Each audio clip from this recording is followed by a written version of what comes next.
Hai, selamat datang ke channel Hafiz Syekh. Sekarang ni aku akan baca sedikit perkongsian daripada sahabat kita. Aku ingin berkongsi kisah abang aku yang pernah terkena nasi kangkang. Kisah ini berlaku kira-kira 16 tahun lepas, iaitu pada tahun 2007. Ketika itu aku berumur 14 tahun, manakala abang aku berumur 26 tahun. Abang aku ketika itu bekerja sebagai pengawal keselamatan. Gaji untuk pengawal keselamatan memang banyaklah sebab ada OT macam biasalah. Pada zaman itu, pemuda-pemuda suka pergi berhibur di pusat karaoke. Abangku pernah bertemu dan berkenalan dengan seorang perempuan yang ketika itu sedang menangis di tepi jalan. Abangku tanya, "Kenapa awak menangis?" Lalu perempuan itu cakap, dia dirogol, kemudian dibawa pergi lalu ditinggalkan sendirian di tepi jalan. Abangku kesiankan dia, kemudian mereka berkawan. Selang beberapa hari, perempuan itu bawa abangku untuk berkenalan dengan keluarganya. Aku namakan perempuan itu Ina, bukan nama sebenar. Rupanya Ibu Ina merupakan seorang ibu ayam, bahkan dia mengajak anak-anak perempuannya untuk melacurkan diri. Manakala anak-anaknya yang lelaki menjadi pengedar dadah. Setelah berjumpa dengan keluarga itu, hati abangku terpaut pula pada si adik yang aku namakan Wati, itu bukan nama sebenar. Jadi abangku kasihankan keluarga itu dan selalu bagi duit untuk mereka. Pada awalnya mereka ingatkan abangku ni anak orang kaya, jadi mereka menggunakan cara tidak baik untuk jodohkan abangku dengan anak perempuan mereka, Wati. Abangku pada awalnya kenakan Wati dan bakal mentuanya pada ibu saudara aku yang aku gelar sebagai Mak Ndak. Mereka selalu call dan mendesak Mak Ndak aku untuk bantu mereka mempercepatkan perkahwinan abangku dengan Wati. Abangku ni pula masa tu dah jadi macam tidak keruan akibat terkena sihir pengasih. Selama 2 hari sebelum bernikah di Thailand, abangku ni tak boleh duduk diam, asyik menggelisah. Ada waktu dia macam tidak keruan, boleh malam-malam dia keluar ambil galah dan boleh jolok-jolok ayam ternak kami yang sedang bertenggek dan tidur di atas pokok rambutan. Mak aku pada ketika itu kena tahan di ward hospital sebab dia perlu jalani pembedahan untuk buang katarak dalam mata. Abang aku pula dah pergi menikah di Thailand, ditemani oleh mandak aku sebagai saksi. Selepas bernikah, abang dan mandak aku bawa Wati untuk ditunjukkan pada mak aku yang baru sehari selesai jalani pembedahan mata. Dalam keadaan yang masih blur, mak aku tanya mandak aku, "Siapa yang kau bawa balik?" "Siapa yang kau bawa balik? Menantu kau ke, Syah?" Mandak aku balas, "Bukan menantu aku tapi menantu kau." Mendengar jawapan tu, mak aku terkejut. Pada awalnya Wati dan ibunya ingat abang aku ni anak orang kaya. Tetapi selepas mereka melawat dan berkenalan dengan keluarga kami dan tengok rumah kami yang tak semegah mana, mereka mula tunjukkan reaksi yang tidak menyenangkan. Mereka mula mengatur rancangan untuk pisahkan pula. Mak aku pun dah tahu Wati ni pernah menjadi pelacur dan ibunya pula ibu ayam. Tetapi disebabkan dia kata dia nak berubah, mak aku pun bagi peluang ajar solat segala bagai, tapi itu hanyalah lakonan semata-mata.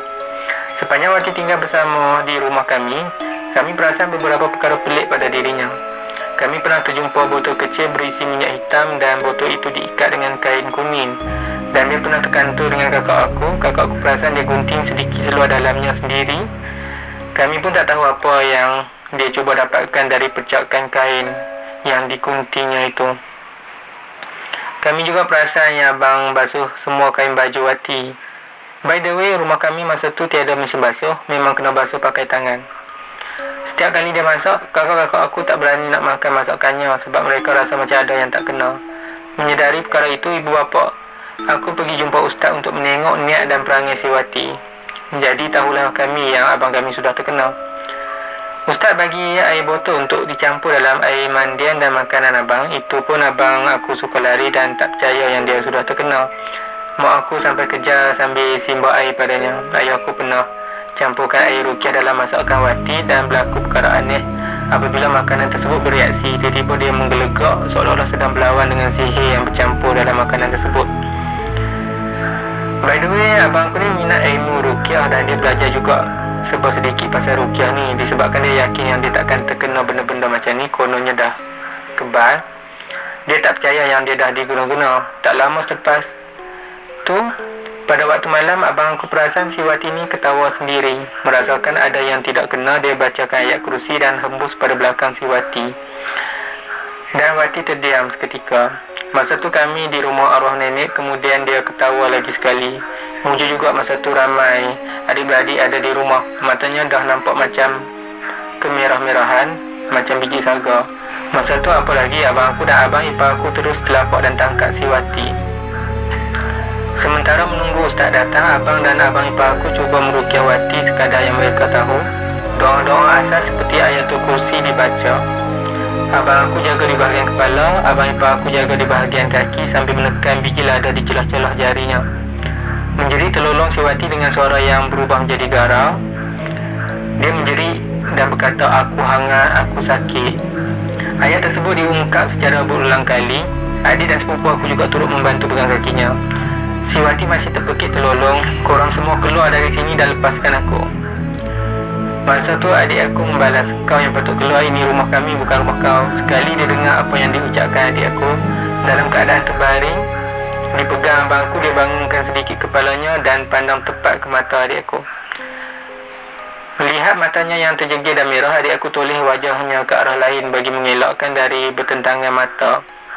Dekat setengah jam barulah ustaz sampai dan beri rawatan. Setelah ditanya barulah tahu bahawa benda yang merasuk tu sebenarnya adalah hantu raya yang dihantar oleh Ibu Wati sendiri. Setelah selesai rawatan, kami terhidu bahawa hanya darah yang kuat datang entah dari mana. Tidak lama selepas itu, keluarga Wati datang untuk ambil Wati secara paksa. Berlakulah sedikit drama depan kami.